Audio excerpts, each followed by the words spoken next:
तो hello guys, कैसे हैं आप लोग। आज हम the great journey of teenagers के एक और नए एपिसोड के साथ आ गए हैं। अगर आपने इसके पिछले एपिसोड या इसके पिछले सीजन नहीं देखे तो काइंडली पहले वो देख ले, लिंक डिस्क्रिप्शन में है, ताकि आपको इस वीडियो की समझ आ सके। तो चलिए वीडियो को शुरू करते हैं। एपिसोड की शुरुआत में हमें उन दो बहन भाइयों को दिखाया जाता है, जहाँ उस लड़की का नाम एलवी होता है, जहाँ उसका भाई उसको कहता है कि एलवी क्या तुम ठीक हो। अभी एलवी कहती है कि भाई मैं ठीक नहीं हूँ, मुझे बहुत ही ज्यादा भूख लगी हुई है। हाँ, एलवी का भाई बोलता है कि तुम चिंता मत करो एलवी, मैं कहीं पर भी जाकर तुम्हारे लिए फूड ले आऊंगा, यहाँ तक कि मुझे किसी से भीख क्यों ना मांगनी पड़े, मैं उससे भीख मांग कर भी तुम्हारे लिए कुछ लेकर आऊंगा। तुम चिंता मत करो, मैं जल्दी से ही कुछ लेकर आता हूँ और हम साथ में ही डिनर करेंगे। ये कहते ही हम उस लड़के को देखते हैं जो बाहर निकल जाता है फूड को ढूंढने के लिए। अभी वो लड़का बाहर निकलता है और अपने विलेज में फूड ढूंढने के लिए इधर उधर भागता है, मगर उसको पूरे विलेज में कोई भी नहीं नजर आता। वो कहता है कि अब मैं क्या करूँ, पूरा विलेज खाली है, हर तरफ सन्नाटा है। वो ये सोचते आसमान की तरफ देखता है और तभी हम देखते हैं वहाँ से एक बूढ़ा आदमी गुजर रहा होता है, जिसके हाथ में बहुत सारी रोटियां होती हैं। हाँ, वो स्पीड से गुजर रहा होता है, तभी उसके साथ कोई लकड़ी का टुकड़ा आ जाता है, जिससे वो टकरा कर गिर जाता है और वो रोटियां भी वहीं पर बिखर जाती हैं। तभी हम देखते हैं कि बूढ़ा आदमी वहाँ पर बहुत परेशान होता है और सोचता है कि कहीं ये स्पैरो जो दरख्तों पर बैठे हैं ये मेरी रोटियों को यहाँ से उठा कर ना ले जाएं। अभी हम उन स्पैरोज को देखते हैं जो नीचे आ जाते हैं, उन रोटियों को खाने लगते हैं। वहीं पर खड़ा वो लड़का भी उनकी ओर बढ़ने लगता है और कहता है कि अब मुझे यही करना होगा। भूख से वो उसकी तरफ बढ़ता है, तभी उसको कोई रोक लेता है। जब हम पीछे देखते हैं तो उसकी सिस्टर वहाँ पर आ जाती है और उसका हाथ पकड़ लेती है और कहती है कि नहीं, आगे मत बढ़ो, इन्हें छोड़ दो। अभी हम देखते हैं कि वहाँ पर एक इमोशनल सीन शुरू हो जाता है, जहाँ वो ब्रदर अपनी सिस्टर को गले लगा लेता है और रोने लग जाता है। वहीं पर सीन चेंज होता है। नेक्स्ट सीन में अनपैरेलल के किंग को देखते हैं, जो अपने पैलेस में सो रहा होता है। उसका मास्टर उसको देखकर कहता है कि ये नहीं सुधरने वाला। मास्टर देखता है कि कुछ लोग किंग की ओर बढ़ रहे हैं, तभी वो मास्टर आगे जाता है और कहता है रिस्पेक्ट मेरे एल्डर्स आपके लिए। जहाँ अनपैरेलल का किंग ये कर चौंक जाता है और उठ जाता है। तभी हम उस एल्डर को देखते हैं जो रिस्पेक्ट देते हुए किंग को कहते हैं कि किंग आपके लिए बहुत सारी रिस्पेक्ट। अनपैरेलल का किंग कहता है कि क्या हुआ एल्डर्स, आप लोग यहाँ पर क्यों आए हैं और मेरे लिए क्या लाए हैं। जहाँ एल्डर बोलता है कि मैं आपकी यहाँ पर तबीयत का पूछने आया था और मुझे आपकी फिक्र हो रही थी कि कहीं आपको कुछ हो ना गया हो, क्योंकि आपकी तबीयत बहुत ज्यादा खराब है। ये सुनते ही किंग कहता है कि अपने असल मुद्दे पे आओ, मुझे मक्खन लगाने की जरूरत नहीं, मुझे पता है कि कभी तुम ऐसे मेरे पास नहीं आए। जहाँ वो एल्डर्स कहते हैं कि किंग मैं आपको बताता हूँ, हमारा एक मास्टर ज़ोयू सिटी गया है वहाँ के डिसाइपल्स और वहाँ की गवर्नमेंट से बदला लेने, तो वो अकेला है और ज़ोयू सिटी के डिसाइपल्स भी अब अपनी पावर्स खो चुके हैं, वो भी इतने पावरफुल नहीं, मगर हमें फिर भी डर है कि हमारा यंग मास्टर मारा ना जाए। तो इसीलिए मैं आपसे कहने आया हूँ कि अब हमारे पास अच्छा मौका है कि हम उन पर अटैक कर दें। ये सुनते ही किंग कहता है कि नहीं, अभी वो वक्त नहीं है कि मैं उन पर अटैक करूँ। जहाँ वो एल्डर्स बहुत समझाते हैं किंग को, तभी किंग कहता है कि बस अब बहुत हुआ, ठीक है, फिर अब से 3 दिन बाद हम ज़ोयू सिटी की ओर बढ़ेंगे और उन पर अटैक कर देंगे, अपनी सेना को तैयार कर लो और ये बात भी अपने जहन में बिठा लो कि मैं खाली उस मास्टर की खातिर ज़ोयू सिटी पर अटैक कर रहा हूँ, वरना मेरा कोई इरादा नहीं है। जहाँ वो एल्डर कहता है कि नहीं किंग, हमें 3 डेज का इंतजार नहीं करना चाहिए, क्योंकि 3 डेज में वो लोग हमारे मास्टर को मार भी सकते हैं और अब ज़ोयू सिटी से उनके डिसाइपल्स कुछ बाहर की तरफ आ गए हैं, तो उनके पास अभी कोई भी पावरफुल डिसाइपल नहीं। यही मौका है हमारे पास कि हम उनको हरा दें, जहाँ हम उनसे बहुत अच्छी फाइट जीत सकते हैं। जहाँ हम देखते हैं कि वो यंग मास्टर कहता है कि एल्डर मेरी बात सुने, भी हमें समय लगेगा और हमारा किंग भी छोटा है। जहाँ हम किंग को देखते हैं जो कुछ सोच रहा होता है और तब वो अचानक से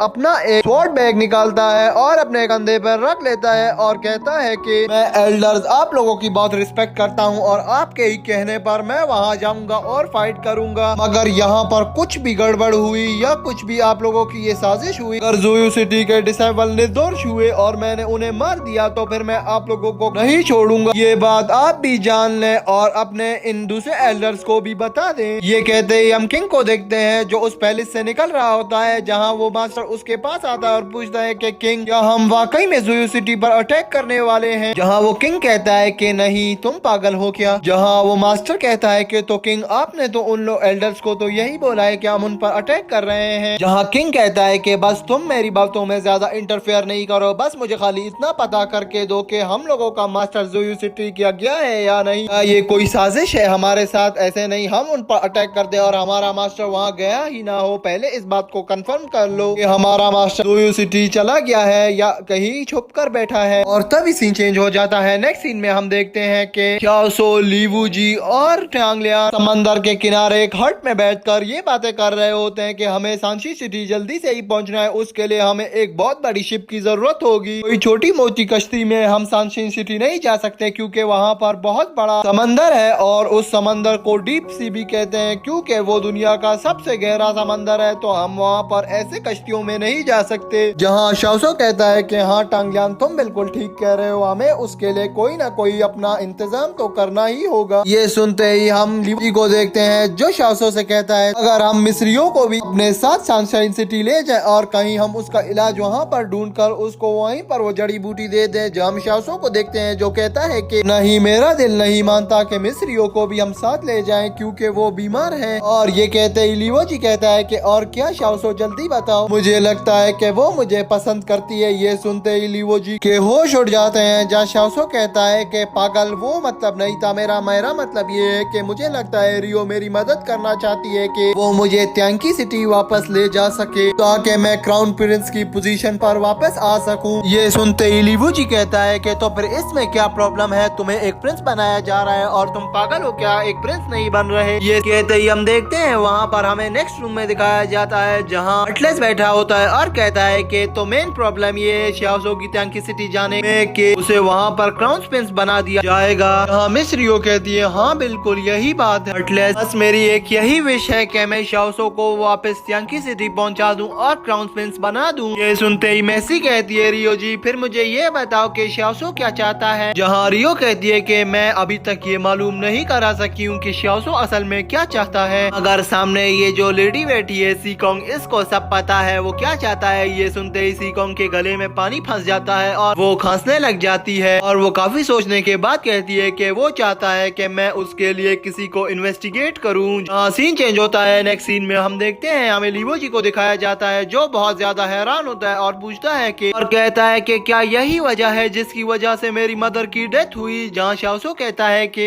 उस वक्त तुम्हारी मदर एक ड्रैगन एनवाय थी, उसने बहुत लोगों की मदद की, बहुत से अच्छे लोगों की मदद की और बुरे लोगों को पृथ्वी में ही मार दिया। और तुम्हारी मदर ने अंकल लोगियन को सेव करने के लिए पूरी पृथ्वी से ही फाइट कर ली थी, उसने हर किसी को ही अपना दुश्मन बना लिया था और उसने उस अंकल के लिए अपनी जान भी दे दी। यहाँ तक के आखिरी वक्त तक वो लड़ती रही मगर आखिर में सब ने मिलकर उन्हें मार दिया। उसने अपनी लाइफ बहुत ही ज्यादा सैक्रिफाइंग लाइफ गुजारी है। तो अभी हमें अटलस को दिखाया जाता है जो कहता है कि क्या अब अंकल लोयांग जिंदा हैं, मुझे तो लगता है कि वो अपनी डेथ को फेक बना रहे हैं। जहाँ हम सीकोंग को देखते हैं जो खड़ी होती है और कहती है कि मुझे इस बारे में नहीं पता मगर अब लोग यही कहते हैं कि उनकी डेथ फेक थी, वो अभी भी जिंदा है और मुझे भी यही लग रहा है अब तो। यहाँ सुनते ही हम देखते हैं वहाँ पर मेसी, रियो और अटलस बहुत ही ज्यादा शॉक में आ जाते हैं। जहाँ मेसी पूछती है कि क्या तुम सच कह रही हो लड़की, और तभी हम xiaosu को देखते हैं जो कहता है कि हाँ बिल्कुल सच, ये बात तो बिल्कुल ही सच है। और वहीं पर अटलस लोगों को दिखाया जाता है जो कहते हैं कि ये केस रियल है मगर इसको मैनिपुलेट किया जा रहा है और इस केस को मिक्स किया जा रहा है ताकि ये केस यहीं पर बंद हो जाए। मगर मैं समझ गया हूँ। यहाँ पर अटलस ये कहता है और कहता है कि